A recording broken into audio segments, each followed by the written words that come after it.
Hi guys, very good morning. कैसे हैं आप लोग? तो चलो नेक्स्ट क्वेश्चन करते हैं क्रिप्ट सीरीज में। It is 5 + 9 is wives. So now let's solve this question. So this is a 4-digit number, right? This is also 4-digit, and we are like getting a 5-digit number. So this is for pretty sure that there is a carry from here to here, and the maximum carry possible in case of a 2-digit number is just 1. Therefore the W is 1. This is pretty sure, right? So the value of W is 1. अब आगे हम क्या देख सकते हैं? कुछ और hint मिल रही है मेरे को। अब मेरे को ये पता है यार, ये आई जो है 2 डिजिट नंबर है, तभी यहाँ पे कैरी आएगा। पर इस 2 डिजिट नंबर के लिए मेरे को काफी सारे कॉम्बिनेशन बनाने पड़ेंगे यहाँ पे ना। तो अगर मैं इस साइड मूव करूं तो मेरे को ये पता है, जब भी मैं किसी 2 डिजिट नंबर को ऐड कर रहा हूं, E + E, I am getting what? S। और किसी भी अगर तुम 2 डिजिट नंबर को ऐड करते हो, ठीक है, किसी भी सिंगल डिजिट नंबर्स को ऐड करते हो, तो जो आउटपुट आता है that is a even number. ठीक है, तो for example if I right 3 3, answer क्या आएगा? 6, इवन नंबर। अगर मैं लिखता हूं 4 4, आंसर क्या आएगा? 8, इवन नंबर। तो इवन नंबर आता है। ठीक है, तो मेरे को ये पता है ये जो s की वैल्यू है, ये s की वैल्यू 0 2 4 6 8 हो सकती है। मैं एक पर्टिकुलर अप्रोच फॉलो करूंगा, बिल्कुल सिस्टमैटिक वे में जाऊंगा, डायरेक्टली कहीं पे जंप नहीं करने वाला, कोई तुक्केबाजी नहीं चलेगी। ठीक है, स्टेप बाय स्टेप करेंगे। अब देखो यार, मैं दो चीज लेके पॉसिबिलिटी चलता हूं। पहली ये कि E + E जो है, ये S जो है मेरा सिंगल डिजिट नंबर है। पहली चीज तो ये लेके चलूंगा कि जो मेरा S है वो सिंगल डिजिट नंबर है, और एक चीज मैं ये लेके चलूंगा कि जो मेरा S है वो डबल डिजिट नंबर है। इन दोनों में से मैं कोई पॉसिबिलिटी लेके चलता हूं। क्या क्या पॉसिबिलिटी? तो मान लो अगर S सिंगल डिजिट नंबर है तो मैं स्टार्ट करता हूं। फर्स्ट मैं मान के चल रहा हूं कि सिंगल डिजिट नंबर है, बाद में अगर मेरे कॉम्बिनेशन ना बने तो मैं डबल डिजिट की तरह मूव करूंगा, पर स्टार्टिंग में करता हूं मान लो सिंगल डिजिट ही है। ठीक है, अगर S मान लो सिंगल डिजिट नंबर है फर्स्ट, तो जो S की वैल्यू है वो 0 नहीं हो सकती। 0 क्यों नहीं हो सकती? बिकॉज E और E को भी 0 होना पड़ेगा, तो वो क्रिप्ट का रोल नहीं है। क्रिप्ट का रूल ये कहता है कि ये भी सेम और ये सेम, दोनों सेम नहीं हो सकते। ठीक है, मूविंग फर्दर, अगर मैं S को 2 बोलता हूं तो S 0 नहीं हो सकता, ये मेरे को श्योर हो गया। और अगर S को मैं 2 बनाता हूं तो E की वैल्यू कितनी होगी? 1 होगी, पर वो भी पॉसिबल नहीं है बिकॉज W को 1 दे चुका हूं। क्रिप्ट का रूल है, दो अल्फाबेट की वैल्यू सेम नहीं हो सकती, तो 2 भी नहीं हो सकता। अब मूविंग फर्दर, अगर मैं S को 4 देता हूं, ठीक है, मान लो मैंने S को वैल्यू दी 4, तो अगर मैं S को 4 दूंगा तो मेरा जो E होगा वो कितना होगा? 2 होगा। ठीक है, अगर मैंने S को 4 दिया, मेरे E की वैल्यू क्या होगी? 2।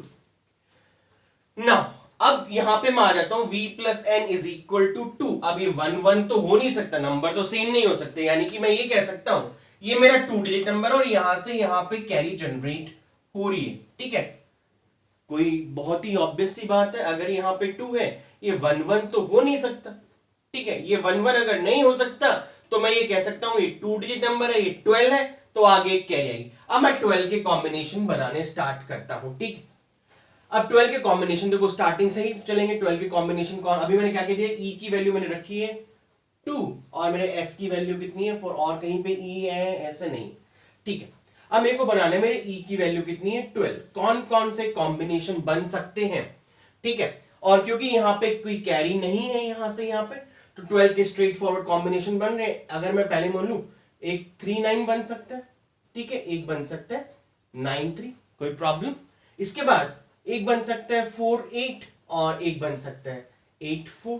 ठीक है, और कुछ, हाँ, एक बन सकता है 5 7 5, क्योंकि मैंने कभी यूज नहीं किया, 4 तक यूज किए, और 4 8 8 4 मेरा पॉसिबल नहीं है, ये मैं हटा दूंगा क्योंकि मैं ऑलरेडी S को 4 ले चुका हूं।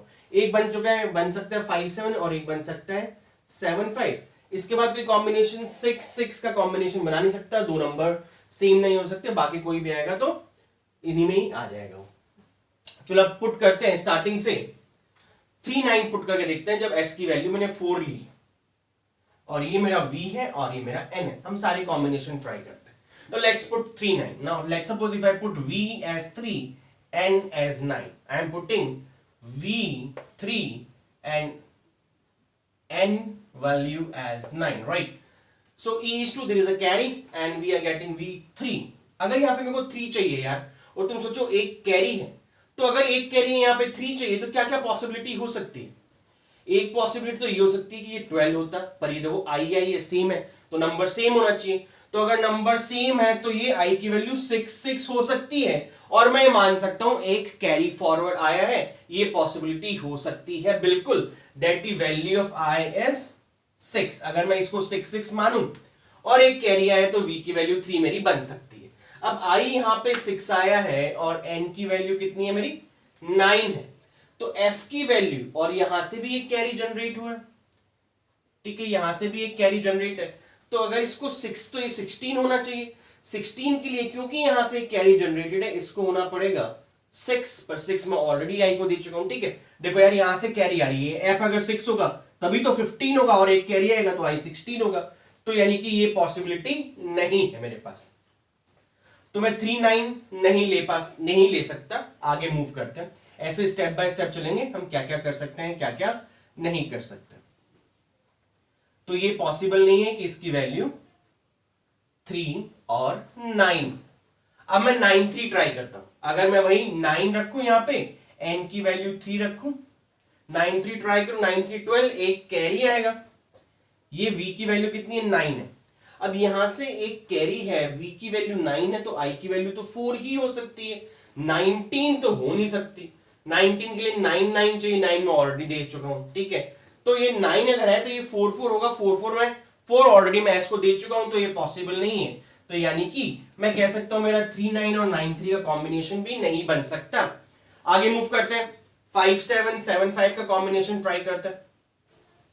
मान लो ये this is your v is 5 and n is 7, v is 5 n is 7, ठीक है। 2 आए यानी एक कैरी आया, एक कैरी अगर आया है ये 5 है, तो ये 5 तब हो सकता है या तो मैं इसको 15 मानूं 7 7 जो कि पॉसिबल नहीं है, या 2 2 मानूं तभी एक कैरी आएगा तो 5 पॉसिबल है, तो यानी कि 5 7 मेरी पॉसिबिलिटी नहीं बन रही, मैं 5 7 वैल्यू नहीं ले सकता। Now moving further, let's try this 7 5। If I put v as 7 n as 5, v as 7 and n as 5, try करो 7 5 12, एक कैरी आया, i की वैल्यू 7, 17 तो हो नहीं सकती बिकॉज नंबर सेम चाहिए मेरे को। 3 3 3 मैंने अभी तक दिया नहीं, राइट, 3 3 पॉसिबिलिटी हो सकती है, i की वैल्यू 3 है, तो मैं भी लिख लेता हूं ये i की वैल्यू मैंने 3 पुट करी है, n की वैल्यू मैंने 5 पुट करी है, और v की वैल्यू 7 पुट करी है। 3 3 एक कैरी आया, v की वैल्यू आई 7 और i की वैल्यू 3, मेरे पास बचे कौन से number. Now I am left with 6 8 and 9, और यहां पे आया 3। अब यहां पे 3 आया है, क्या पॉसिबिलिटी हो सकती, और यहां से आगे कैरी फॉरवर्ड भी नहीं है, तो बन गई बात। अगर यहां से कैरी फॉरवर्ड नहीं है बिकॉज 3 3 6 6 7, तो 8 अगर f की वैल्यू होती 8 5 13 एक कैरी आता, तो मेरे f की वैल्यू क्या आ गई 8 आ गई, ठीक है। तो एंड w की वैल्यू 1, i की value 3 7। Now somebody asked you that what is the value of w plus i plus v plus e plus s, then it is 1 plus 3 plus 7 plus 2 plus 4 6 7 13 13 13 13 plus 3 16 16 plus 1 17 is the correct answer, right guys. हमने देखो कोई तुक्का नहीं मारा यार, एक proper pattern follow किया। पहले क्या किया, पहले क्या कि मान लेता हूं कि मान लो कैरी नहीं, ये 2 डिजिट नंबर ना होके सिंगल डिजिट नंबर ही है, सिंगल डिजिट नंबर लिया, पॉसिबिलिटी बनानी स्टार्ट करी, 2 के बाद ही बन गई। अगर ये कुछ नहीं होता तो मैं फिर इसको 2 डिजिट नंबर मान के लेता आगे। तो यार हमें स्टेप बाय स्टेप मान, स्टार्टिंग अगर मैं यहां से करता हूं तो मैं पहले ये एज्यूम करके चलूंगा पॉसिबिलिटी, और जो क्वेश्चन बनते हैं वो इस तरीके से फ्रेम होते हैं मोस्टली कि यहां से हो सकता है कि आगे कैरी ना हो, तो अगर आगे कैरी ना हो तो मैं एक बार इसको एस को सिंगल डिजिट मान के ही क्वेश्चन को सॉल्व करना स्टार्ट करना। हो सकता है डबल डिजिट, मैं ये नहीं कहता नहीं हो सकती, हो सकती थी, ठीक है, पर स्टेप मैं स्टार्टिंग यहीं से करूंगा, ठीक है। तो हमने वो स्टेप करी, 3 4 वैल्यूज निकल के उनमें से एक फिट बैठ गया और क्वेश्चन बहुत इजीली सॉल्व हो गया, राइट गाइस। तो thank you so much, take care, bye.